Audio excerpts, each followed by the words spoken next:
Hi guys! So, unang video natin to, nagamit natin ang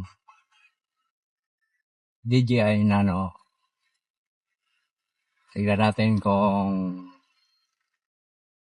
maganda ba ang quality ng kanyang video.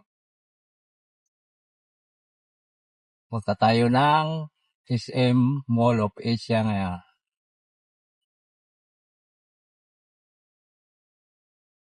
Siguro may nihintay lang siya doon. Kasama natin yung ating driver.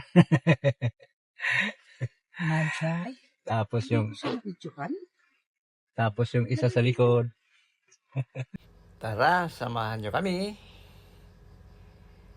At ipakita ko sa inyo ang SM Mall of Asia. Sa mga hindi pa nakapunta roon, sa malayong probinsya, ay panoorin nyo ang video ito para makita naman ninyo ang malaking mall dito sa Manila, ang Mall of Asia. Let's go, mga kagala! Tayo na! So, dito kami manggagaling sa Santa Rosa, Laguna. Papasok tayo ng highway. Tapos skyway. Ayan. Enjoy lang kayo dyan sa inyong panonood. Sabado ngayon. Medyo bumabagyo. Pero mahina naman ang ulan dito sa amin, sa Santa Rosa. Ayaw ko lang sa ibang lugar, ano? Dito sa amin, umulan lang ng kaunti. Tapos, yan, ganito na ang itsura niya. Mayroong mga ulap, pero umaambon-ambon lang. Mabuti na yung ganon, mga kagala. At nalihis tayo sa bagyo. Sabi ng Pag-asa kung napakalakas daw yung bagyo na yun. Mabuti na lang lumihis. Kaya ito, nakakagala tayo. So, ito yung review natin sa ating DJI Nano. Ito yung kuha niya, mga kagala. Medyo pinag-aralan ko pa mga settings nito eh. Di ko pa kabisado lahat. Ito, sinubukan ko kung kumusta ba ang kanyang kuha. Maliit lang na camera ito eh. Pero, yun lang ang kaya natin eh. Hindi pa tayo makakabili ng talagang magaganda pang camera na higit rito. Kasi, alam mo na, wala pa tayong pera. Pero kung okay na ito, okay na ang kuha nito, makuha ko yung mga settings nito, maganda sana, mga kagala. First time kong magkaroon ng camera na ganito. Hindi ko pa alam yung mga ibang settings nito kung tama ba. Kaya tinitingnan ko na lang sa mga video ko kung maganda ba ang kanyang kuha. Kung malinaw ba, o di maganda.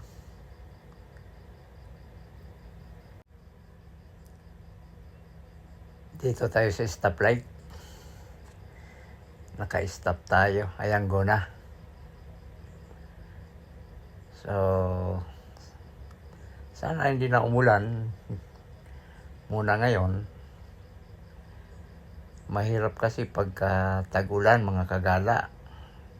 Bumabaha dito sa amin sa Santa Rosa pag malakas ang ulan.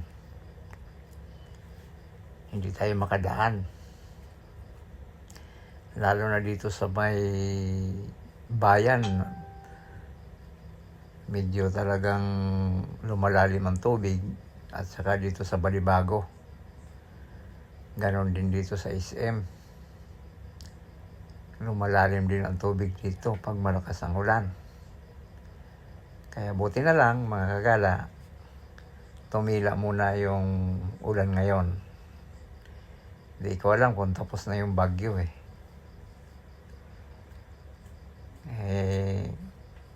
Ang panahon di natin maintindihan.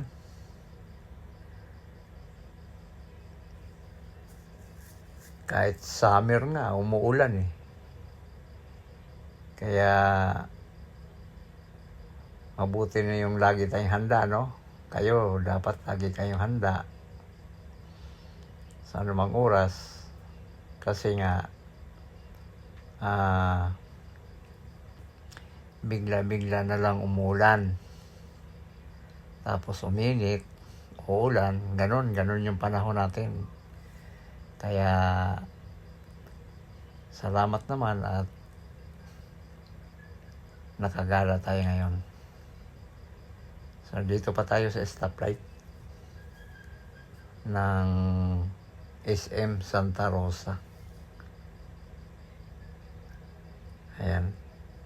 Kakaliwa tayo dito mga kagala. Ayan, go na tayo. So, dito tayo dadaan sa gilid ng SM. Ayan, may SM kami rito mga kagala. Kaya lang may pupuntahan lang kami sa Mall of Asia. Meron kaming titingnan doon na gamit o kailangan ng anak ko. Nawala dito sa SM Santa Rosa. Ayan. Ito yung gilid ng SM. SM Santa Rosa. Palabas kami ng South Super Highway. Ayan. Sana okay yung kuha ng camera natin. Malinaw. Sana malinaw. Sa mga nakapanood ng video ito, pakisabi nga kung malinaw ba yung camera natin. Para naman maging masaya tayo sa nabili natin na DJI Nano.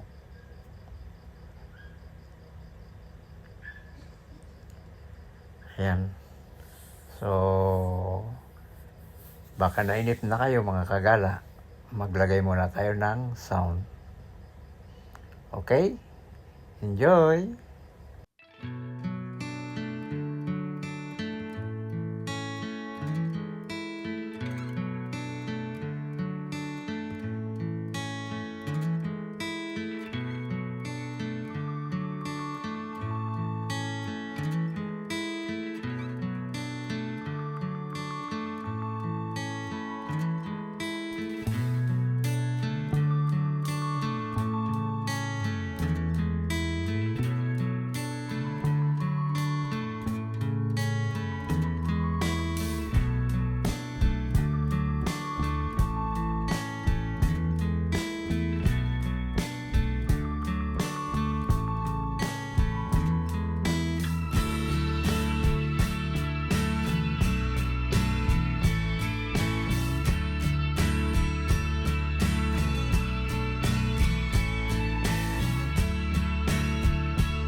Mukhang nagutom na kami, mga kagala. Kaya daan muna kami dito sa may Shikas, sa may Sukat, Paranaque. Kakain muna tayo, mga kagala. Nagutom na rin yung mga kasama ko. Kaya nag-decide kami na kumain muna. So, order muna tayo ng ating pagkain.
Pagkatapos namin kumain, ay tuloy-tuloy na kami nagtungo sa Mall of Asia. Dumaan kami, mga kagala, sa Skyway para mas mabilis ang ating biyahe. Kaya nag-Skyway na kami, mga kagala.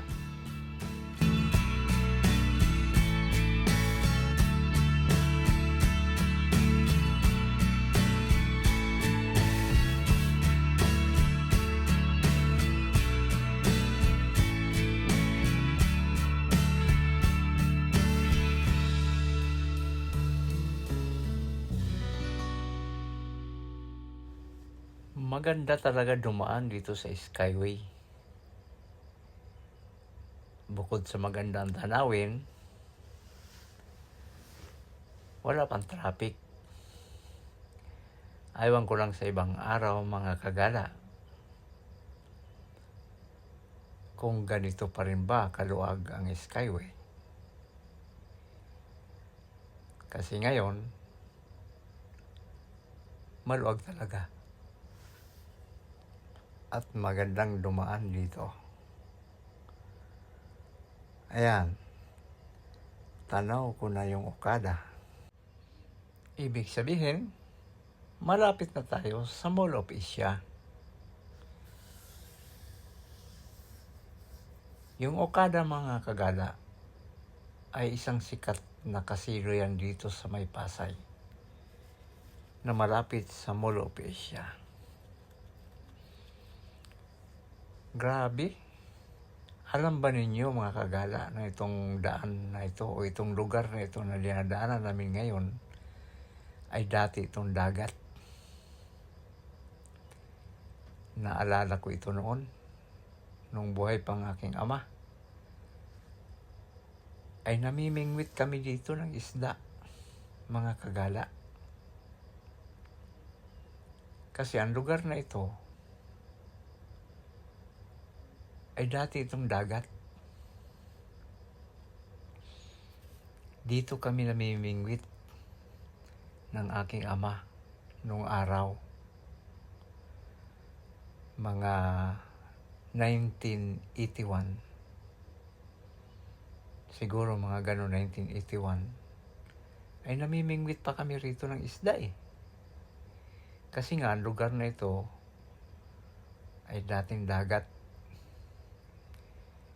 Yung tinayuan ng mismo ng Mall of Asia, dagat talaga yan, mga kagala. Kaya ang laki ng tinambakan nila dito.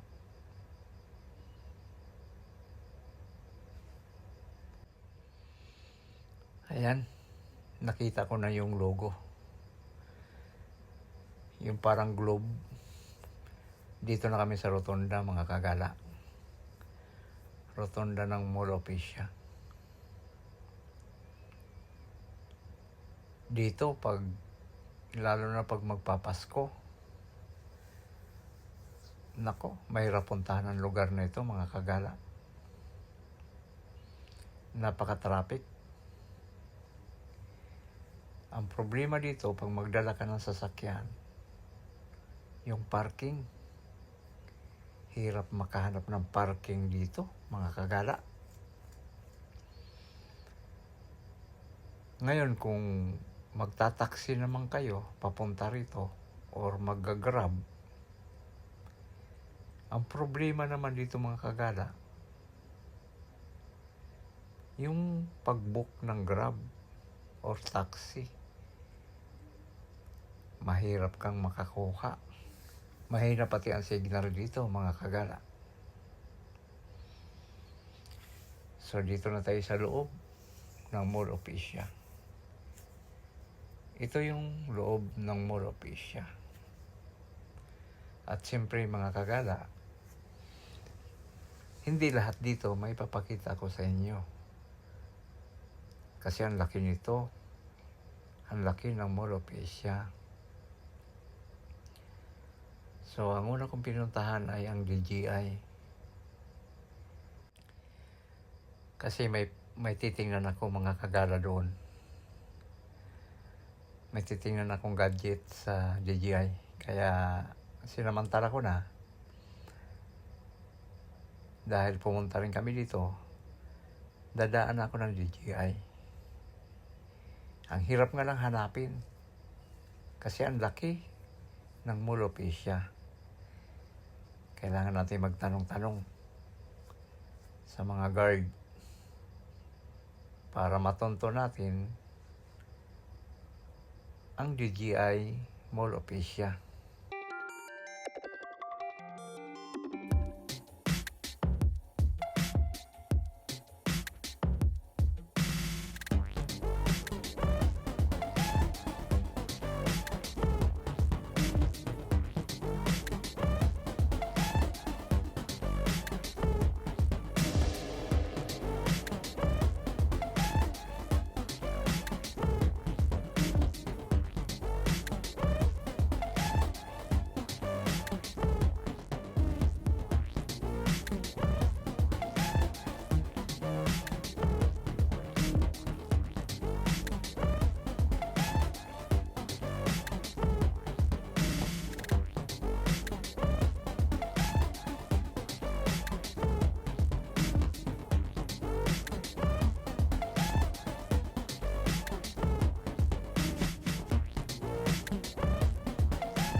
So, ayun mga kagala, hindi ko na nabidyohan yung DJI dito sa Mall of Asia.